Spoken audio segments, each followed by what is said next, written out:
Welcome to Evil Unmasked, where the shadows of history reveal their darkest secrets. I'm your host, Sierra Elizabeth. As a criminal justice and criminology graduate, I've always been drawn to the mysteries that lurk beneath the surface of everyday life. This podcast is dedicated to uncovering and discussing the truth behind some of the most chilling and intriguing cases in true crime history.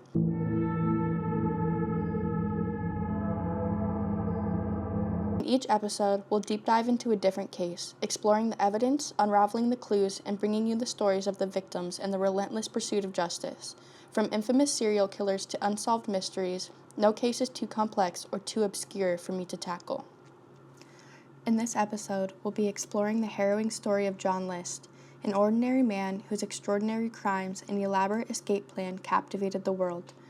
From his cold-blooded murders to his eventual capture, this episode is a gripping journey through a life marked by deception and tragedy. Buckle up as we delve into the chilling details and uncover the truth behind this notorious fugitive. This is Evil Unmasked. Let's begin. John Frederick List and Anna Marie enjoyed a relatively happy life together until tragedy struck with Anna Marie's cancer diagnosis. To provide the necessary care, John hired a live-in nurse named Alma. Despite their efforts, Anna Marie sadly passed away in 1923. Remarkably, just a year later, John married Alma, the nurse who had been by their side during those difficult times.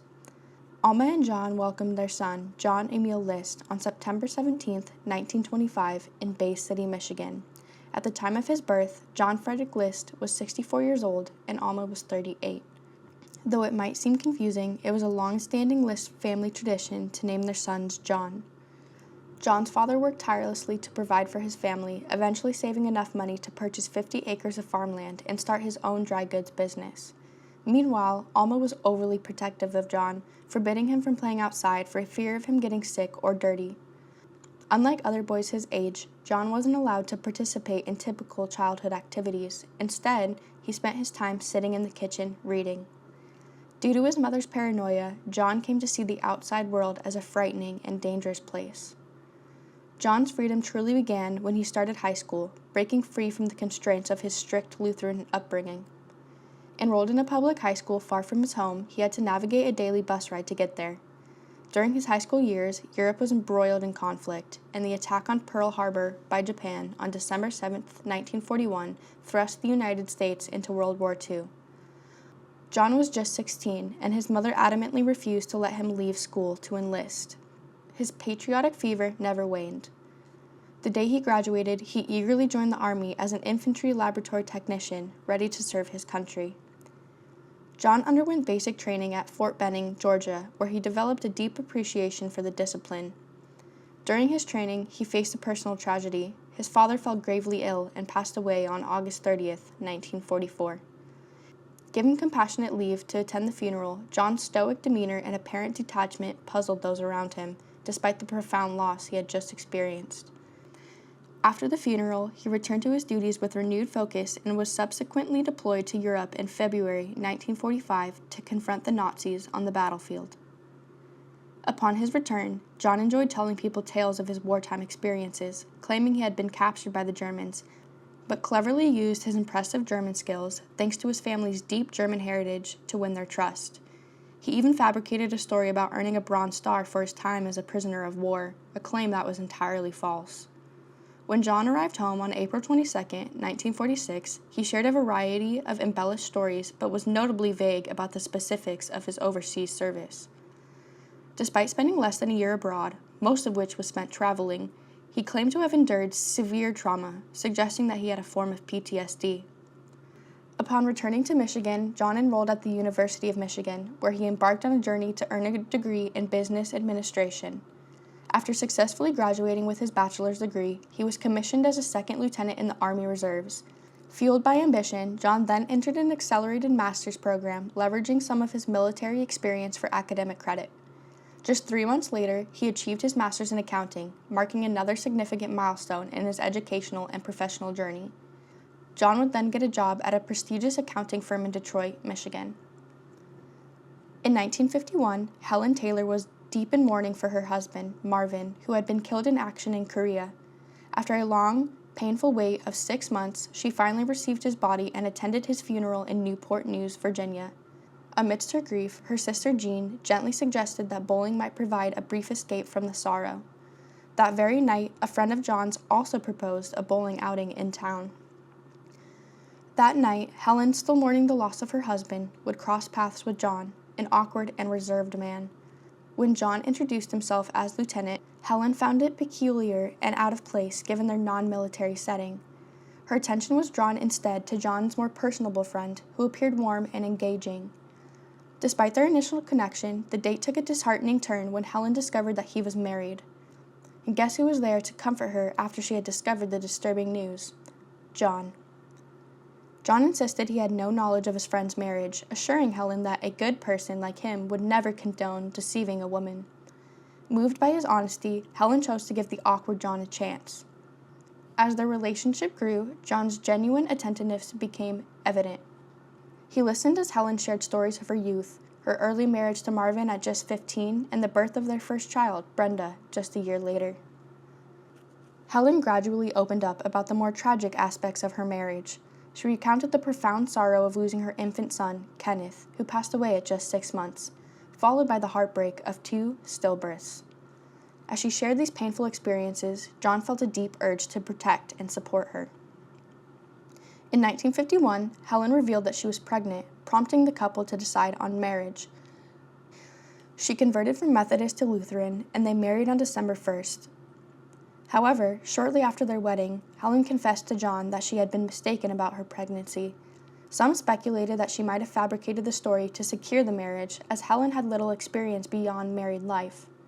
Her daughter, Brenda, believed that her mother had settled for John out of a desperate longing to be married once more. After a brief stint in San Francisco, where John worked as an accountant, processing paperwork for soldiers returning from Korea, he, Helen, and Helen's daughter Brenda relocated to Detroit. John was eager to embark on his new non-military career with a fresh accounting position. During this period, Helen endured 2 more miscarriages before finally welcoming their first child, Patricia, on January 8, 1955. Despite this joy, Helen was reluctant to have another baby.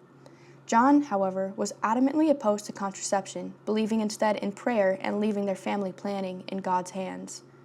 In 1956, Helen became pregnant again, and this time she was obviously distraught. She confided in her sister Jean, expressing her fear that she might not survive another pregnancy. To help lift her spirits, Helen often indulged in shopping sprees, spending more money than John earned. John, not particularly good at managing finances, sought a higher-paying job. In 1956, he secured a position at an accounting firm in Michigan, earning an annual salary of $7,000. Significantly higher than the national average household income of $4,800. Despite the positive development, the family had to relocate to Kalamazoo. This move pleased Helen, as it meant distancing themselves from Bay City, where Alma, John's mother, resided. Alma disapproved of Helen and made her feelings abundantly clear. Once again, Helen became pregnant, and her doctor advised her to stay in bed as much as possible due to her history of miscarriages. Helen didn't mind this restriction and ended up joining 3 different book clubs, spending her days reading in bed. Her first child, Brenda, took on the responsibility of caring for Patty during the day until John returned home from work. It was evident that Helen was struggling, and her doctor recommended that she see a psychiatrist for signs of mental illness and depression. Instead, John suggested seeking help from the church and speaking with his pastor. Unfortunately, divine intervention won't resolve mental health issues. John Frederick was born on October 21, 1956. Although Helen was initially opposed to the name, she relented after John, with a frightening look in his eyes, yelled at her and insisted that it was a family tradition. About a year later, Helen became pregnant again and was once more ordered to stay in bed. Frederick Michael was born on August 26, 1958. Finally recognizing the severity of her struggles, John agreed she should see a psychiatrist who prescribed her a sedative called Doridin. John finally managed to purchase a house for the family, located on a street named Lover's Lane. It was during their time there that John began exhibiting obsessive-compulsive behaviors. He meticulously cataloged every penny spent and every seed planted, and he would trim the edges of the grass by hand. John struggled constantly to maintain a sense of perfection in a home he felt was full of imperfect people. Around this time, he received a promotion at the Sutherland Paper Company, becoming a manager and earning $9,300 a year. Despite the positive developments in his work life, John faced increasing challenges at home. Helen began leaving messages for him at work, saying things like, quote, "The baby soiled his diaper. If you want it changed, you have to come home and do it yourself," end quote. It was evident that Helen's mental health continued to decline, affecting the entire household. In 1959, Brenda ran away to Indiana to elope with her boyfriend. However, after they were involved in a car accident, the hospital contacted her parents. Helen and John gave them a lecture, but it had little impact. As soon as Brenda turned 18, she got married and left home. In 1960, the Sutherland Paper Company was acquired by Kalamazoo Vegetable Parchment, resulting in an overstaffed accounting department. Due to John's abrasive personality and obsessive-compulsive behaviors, he was advised to seek employment elsewhere. Taking this advice, John secured a position in 1961 as the general supervisor of accounting for a small company called Xerox Corporation, where he would earn an annual salary of $12,000. Although this was great news for John, the family had to relocate to Rochester, New York, where they were able to rent a spacious house. Initially, Helen was unhappy about the move. However, once in New York, she managed to stop drinking and reduce her use of sedatives. John and Helen even hired a babysitter occasionally so that they could go out together. Helen convinced John to get a vasectomy, alleviating her worries about having more children. In 1964, John was earning an impressive $25,000 a year at Xerox. However, the family was still falling into debt due to their extravagant spending on new furniture and appliances. Additionally, John insisted that Helen accompany him to corporate events, which eventually led to her to start drinking again. To manage their excessive spending, John sought a promotion, believing he was vice president material. Despite his confidence, the company noticed his shortcomings as a leader. John struggled with public speaking, often breaking out in hives and twitching nervously, which hindered his chances for advancement. Undeterred, John marched into his boss's office and demanded a promotion, but his request was denied. Undaunted, he threatened to quit if his demands were not met, prompting him to begin yet another job search. Fortunately, John's persistence paid off when he landed his dream job. He traveled to New Jersey to interview for the position of vice president and comptroller at First National Bank of New Jersey. The role came with a guaranteed salary of $25,000 and, most importantly to John, the coveted title of vice president. With his impressive new salary, John was able to purchase an estate named Breeze Knolls at 431 Hillside Avenue in Westfield, New Jersey. The estate had 19 bedrooms, 5 bathrooms, 10 fireplaces, and a ballroom equipped with a stained glass skylight. He finally had achieved his dream of showcasing his success to the world, albeit with a down payment borrowed from his mother. Alma was more than willing to lend $10,000, provided she could move in with them permanently. Helen, predictably, was infuriated by the prospect of living with Alma, whom she disliked intensely. To avoid Helen's understanding, John and Alma spoke in German, only to reveal later that Alma had already paid the deposit and sold her own house. During a heated argument about their new living arrangements, Helen fainted. John immediately promised to take her to a doctor as soon as they reached Westfield. Helen, however, insisted she already knew the cause of her illness. She claimed she had malaria, attributing it to her late husband, Marvin, who had been unfaithful during his military service. In 1948, he had given her syphilis, and at that time, doctors would deliberately induce malaria in hopes that the fever would eradicate the syphilis. Helen would later be diagnosed with cerebral atrophy, a condition characterized by the degenerative shrinkage of brain tissue. To manage her symptoms, Helen continued to use drugs and alcohol, which only worsened her condition, leading to increased disorientation and paranoia. The 1960s proved challenging for John as well, who struggled with the era's rapid changes. As a devout Lutheran, he found it difficult to adapt to the evolving social landscape where long-haired boys, widespread drug use, and anti-Vietnam War protests were common, contrasting sharply with his own values and expectations. Additionally, John's stepdaughter Patty was becoming increasingly outgoing and independent. One day, John received a call from her school after Patty had told her teacher to, quote, "go fuck himself," end quote. Around the same time, Helen decided that she no longer wanted to be involved with their local church. John's dream job was short-lived, lasting only a year before he was dismissed for failing to meet the responsibilities of vice president. His position required him to secure new business accounts for the bank, which involved reaching out to potential clients and persuading them to do business with First National. This demanded social skills that John lacked, ultimately leading to his termination. John was too ashamed to tell his family that he had been fired. Instead, he spent the next 6 months pretending to go to work while actually spending his days at the train station, reading. To cover the family's expenses, John would withdraw money from his mother's bank account, which he had control over, convincing himself that it was merely a loan. He eventually secured a position at the American Photographic Company, which paid him only $12,000 annually. In an attempt to compensate for the shortfall, he took out 2 mortgages on their house. When the photo company relocated in 1961, John, of course, was unable to move with them. John found himself unemployed once again and was consumed by worry. Unable to provide for his family, he watched as Helen distanced herself from the church, and Patty seemed to be following suit. John was particularly distressed by Patty's participation in church-hosted dances, which he disapproved of. In response to their financial strain, he took a job working from home, selling insurance and mutual funds, a role that required social interaction, something John obviously struggled with. His lack of success in his new job, combined with the family's extravagant lifestyle, led to mounting bills and increasing financial pressure. By the end of the 1960s, Helen was hospitalized due to severe memory and balance issues. After conducting several tests, doctors suspected her condition might be linked to either brain syphilis or drug toxicity. Early signs of kidney disease pointed toward the latter. Helen had been consuming 5 or 6 scotches and 4 to 5 Doridans daily, in addition to dealing with the lingering effects of syphilis from the 1940s, which the malaria treatment hadn't fully eradicated.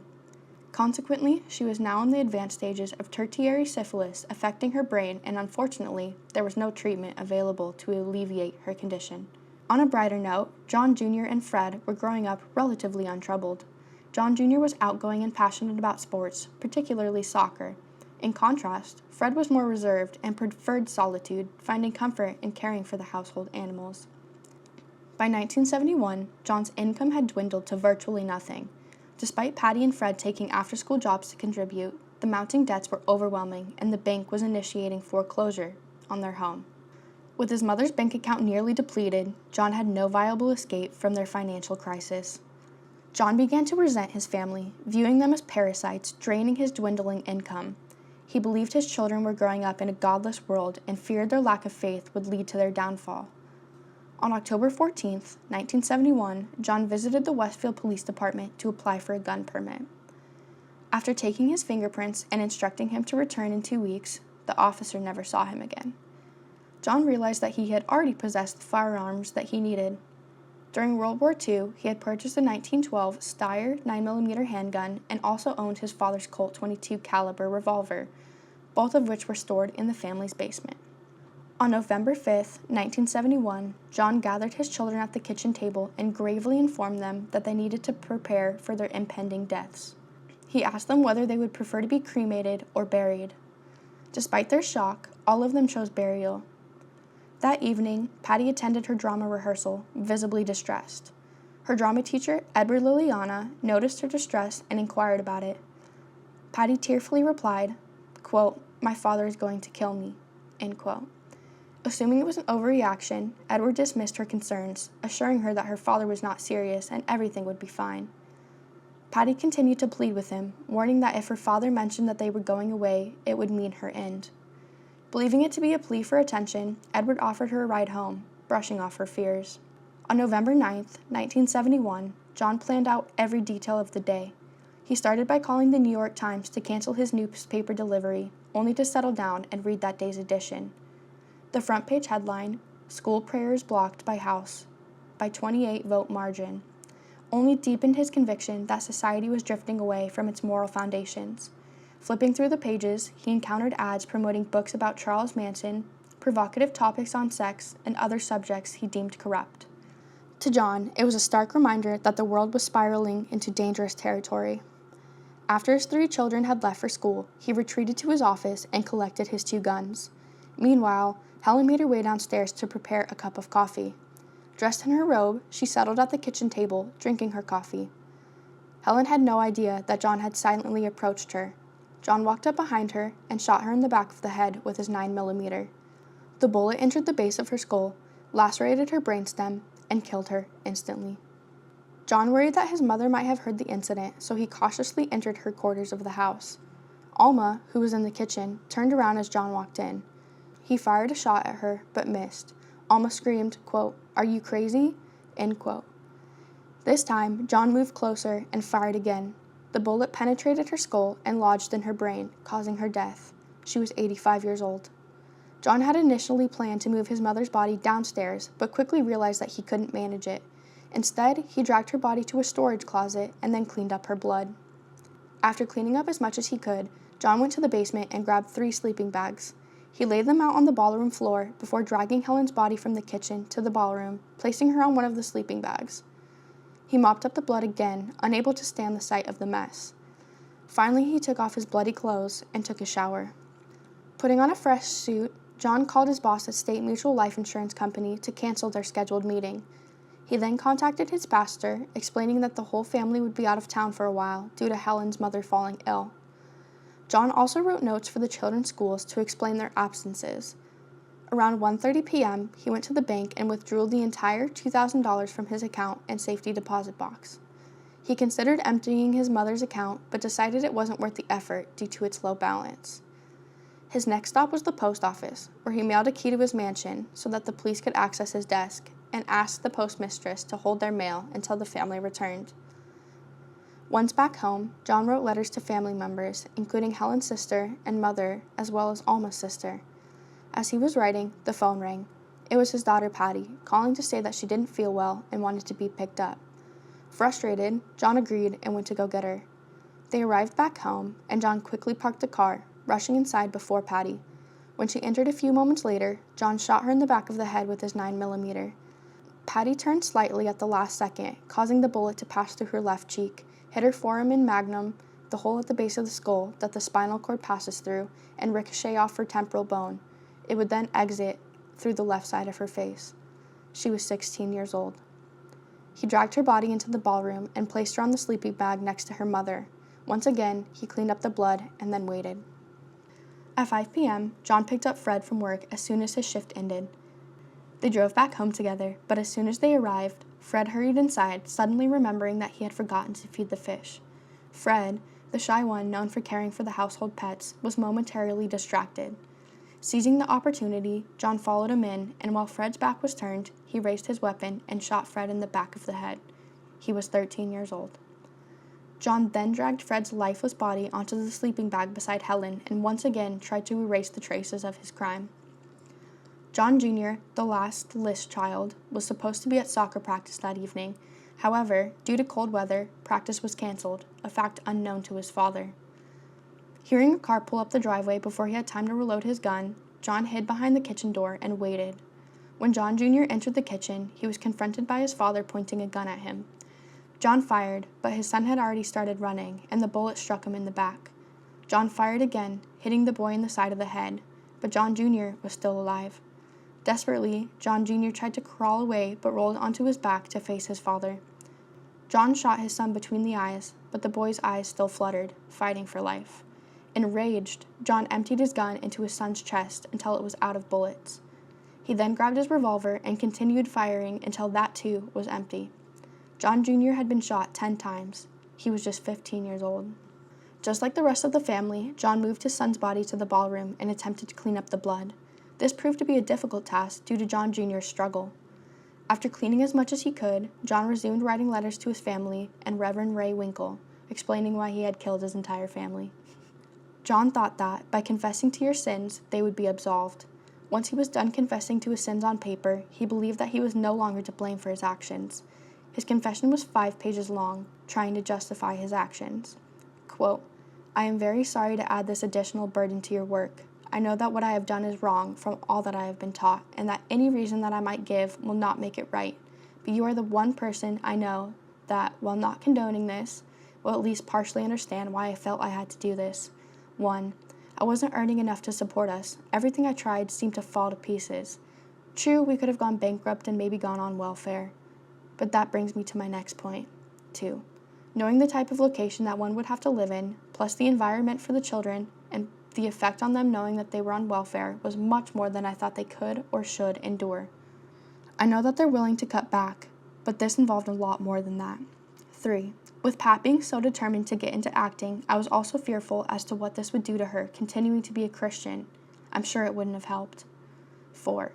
With Helen not going to church, I knew that this would harm the children eventually in their attendance. I continued to hope that she would continue to come to church soon, but when I mentioned to her that Mr. Jersey wanted to pay her an elder call, she just blew up and stated that she wanted her name taken off the church rolls. Again, this could only have given adverse results to the children's continued attendance, so that is the sum of it. If any of these had been the condition, we might have pulled through, but this was all too much. At least I'm certain that they have all gone to heaven now.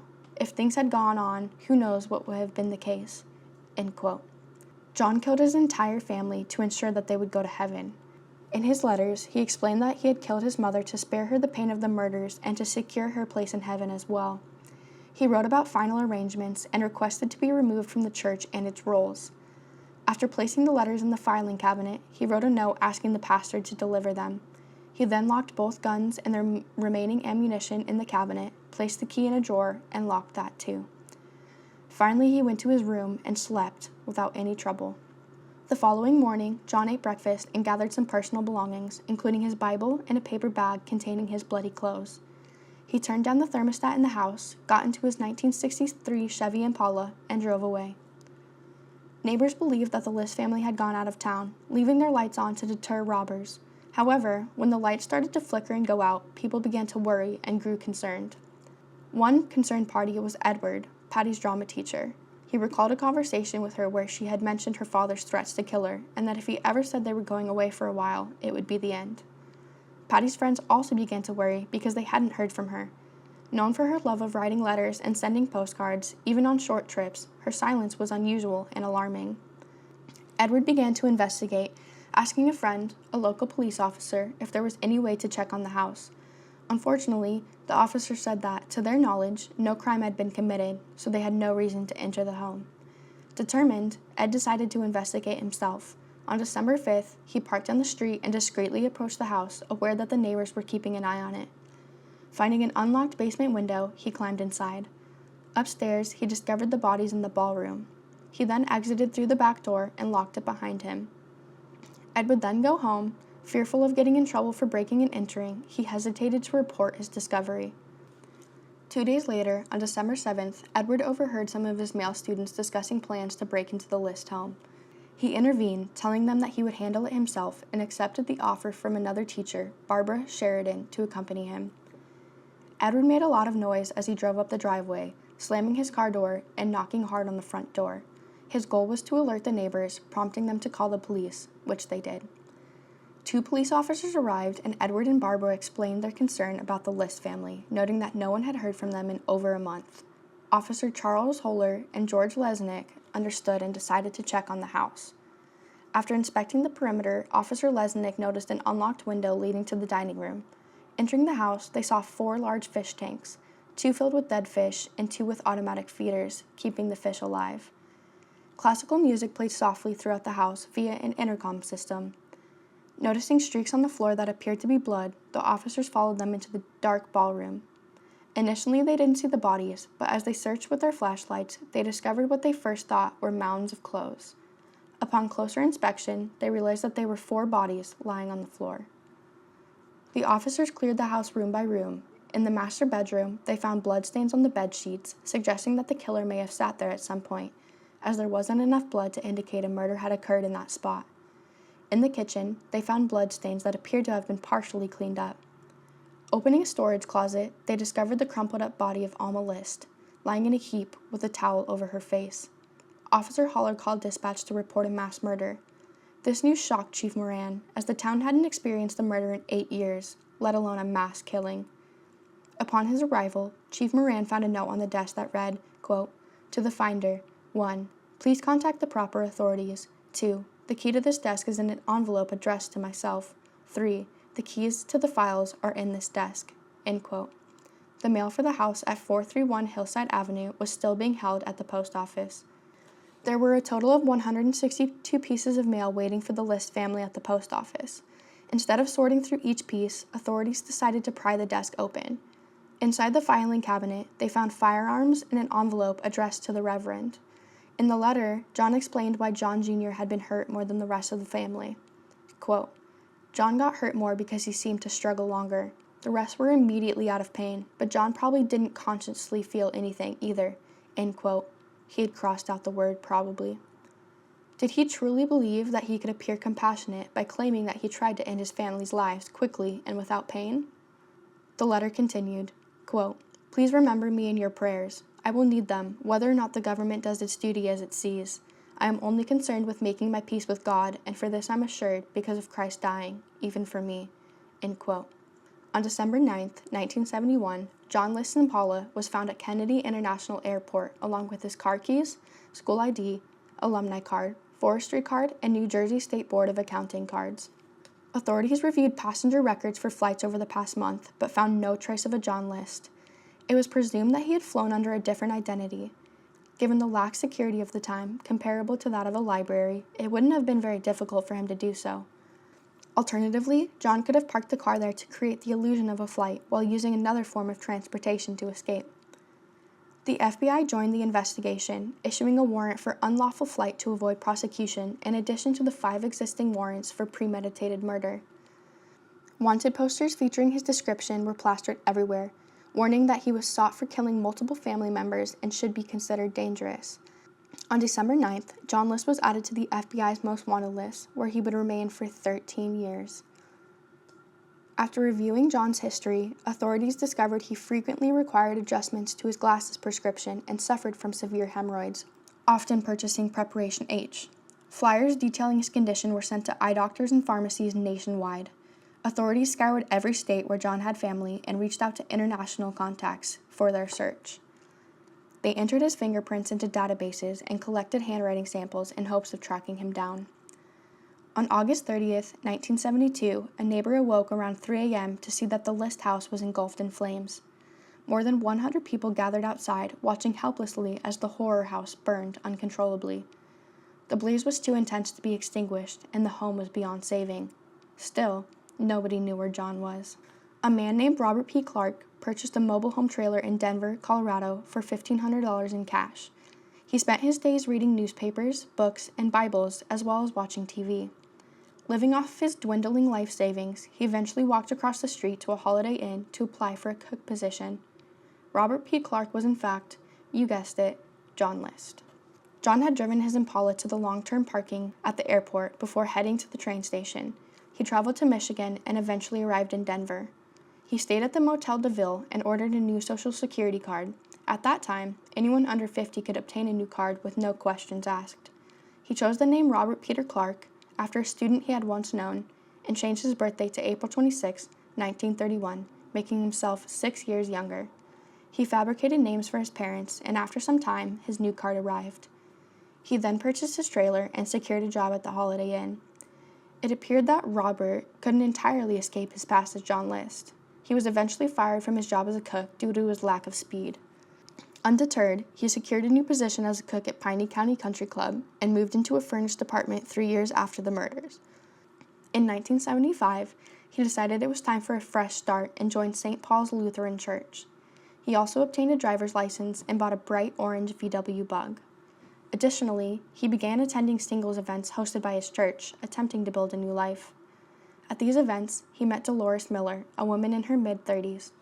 Robert and Dolores dated for a significant period, during which he claimed his wife had died from cancer. Dolores appeared to be a positive influence on Robert, encouraging him to take courses at H&R Block to return to accounting. By 1977, he secured an accounting position at Roberto Distributing, earning $1,900 a month. He moved into a new apartment and, after 2 years, crafted a resume with fabricated past employers. This new resume would help him land a job at All Packaging Company. Around this time, Dolores and Robert purchased a condo in Montbello. Despite this, Robert continued to live in his own apartment, working on starting his own consulting business, while Dolores resided in the condo alone. On November 23, 1985, Robert and Dolores married and moved in together. During the move, a curious neighbor named Wanda asked about the commotion. She was taken aback to learn about Robert, as Dolores had never mentioned him before. Despite this seemingly positive time, Robert was fired for not being able to adjust the changes within the company when computers were introduced. Robert again had a hard time finding a job, and in 1987, the bank was threatening to foreclose on their condo, and Dolores was threatening to leave him. Desperate for a fresh start, Robert sent a letter to a job agency in Richmond, Virginia, and successfully landed a position. He moved to Richmond, with Dolores joining him later. Robert narrowly avoided discovery as the nosy neighbor, Wanda, nearly exposed him. Wanda had read about John List's horrific crimes and noticed that Robert bore a striking resemblance to the fugitive, including a matching scar behind his ear.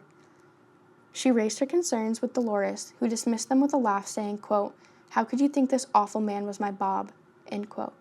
Wanda was convinced that it was just a coincidence and let the matter drop. Dolores resigned from her job and moved to Richmond with Robert. They found a comfortable house and purchased it, with Robert working at Madeira, Joyner, Kirkham, and Woody, while also taking on freelance projects. Dolores struggled to find employment and faced an additional setback when she was involved in a car accident, which required surgery on her finger.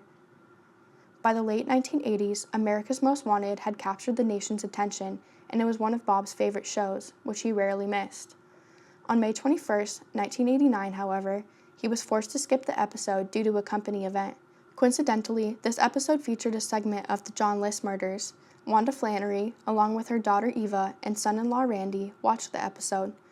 The show displayed photos of John List from before the murders and featured a bust of what he might look like now. Wanda, struck by the resemblance, exclaimed, quote, "There he is! That's Bob!" End quote. She pointed out the similarities, prompting Randy to call the hotline and provide Bob Clark's new address. On June 1, 1989, FBI agents knocked on the Clarks' door. Dolores was taken aback by their presence and was shown a wanted flyer featuring a man who closely resembled her husband. She exclaimed, quote, "That could be my husband," end quote. She then showed them a wedding photo, and one of the agents became confident that the man in the flyer was indeed her husband. Dolores informed the agents that Bob was at work, and they proceeded to his job. Upon locating him, Agent August asked, quote, "Are you John List?" End quote. Bob denied the accusation. The agent quickly restrained him up against a wall and pressed him with questions. "Do you have a mastoid scar? Have you had a hernia operation?" Bob's confirmations provided the evidence that they needed. They knew that they had their suspect. Bob was taken to the FBI office, where his fingerprints were entered into the database and confirmed the agent's suspicions by matching to those of John List. Despite the evidence, John maintained his innocence in court and remained emotionally distant throughout the proceedings. He eventually broke down when Helen's sister, Jean, embraced him and asked why he had committed the murders. John responded, "There was no other way. It just had to be that way." Even after 18 years, he still believed that he had saved his family and showed no remorse for his actions. On February 16, 1990, John's lawyer finally acknowledged his true identity following the confirmation of his fingerprints and family member testimony. The lawyer attempted to have John's confession letter excluded from evidence, arguing that it was privileged communication addressed to his pastor. This request was denied as the letter explicitly asked for the evidence to be sent to the appropriate authorities. In a final desperate measure, the lawyer tried to argue that John was insane at the time of the murders. However, a psychiatrist testified that John was, in fact, sane, calm, and composed during the crimes. On April 12, 1990, a jury found John List guilty of 5 counts of first-degree murder, and he was sentenced to 5 consecutive life sentences. John died in prison on March 21, 2008, at the age of 82. Unclaimed by any family members, his body was cremated and his ashes buried in a state cemetery. Thank you for joining us on this chilling episode of Evil Unmasked. Today we dove into the haunting story of John List, a truly twisted individual. If you found this episode compelling, be sure to subscribe and leave a review to help others discover my podcast. For more updates and behind-the-scenes content, follow me on Instagram at evil.unmasked or on X at evil_unmasked. If you have any case suggestions or stories you would like to hear, please visit me at evilunmasked.com. Join us next time as we explore another gripping true crime tale. Until then, stay safe and keep questioning the world around you. This is Sierra Elizabeth, signing off.